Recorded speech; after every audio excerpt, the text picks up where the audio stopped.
must work and be beautiful.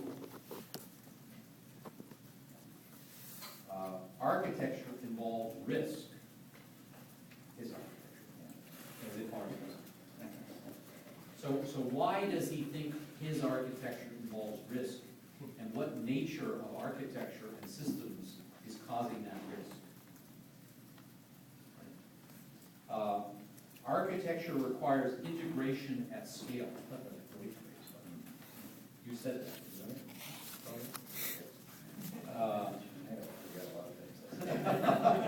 Architecture requires integration at scale. Next year, I'll just say that rather than what I said. And in architecture, there are central organizing patterns. So would I say there are central organizing patterns, or how would I say that? Now, here's the things that Steve said are different in his world, and I'll challenge you and him to think about whether these really are different. You build one and you have to live with it. Sometimes. I don't know, as someone who spent most of my life on the International Space Station, I'm looking forward to building the next one.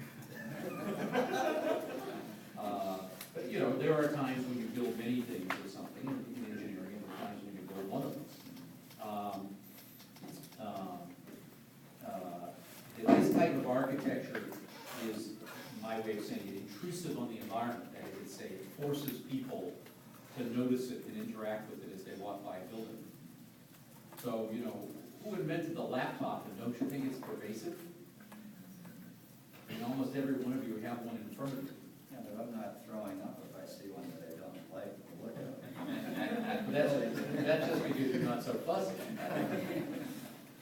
This whole form function, one leads the other leads one, you gotta think of one, there's the left brain and the right brain.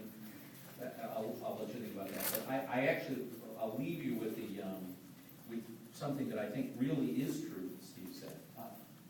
One thing. This idea that soft is hard. That the softer things are, the squishier they are in some senses, the harder they are. That the presence of constraints and the presence of rules and the presence of the laws of physics actually make a design problem easier, not harder, because it creates a much more narrow space in which the possible solution might occur.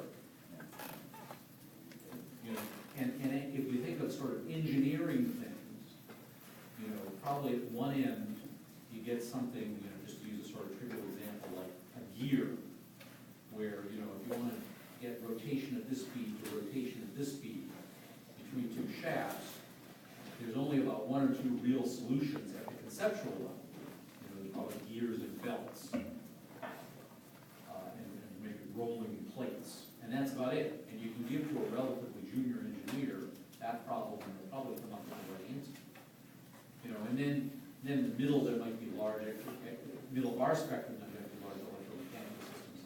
And actually, one of the things that when we had the lecture from whoever talks about software, the first word of which, by the way, is soft, right, is that one of the things that makes software design hard is there's so many possible things you can do and so many possible ways you can do it. Right? Because there are no laws of physics that are in the way.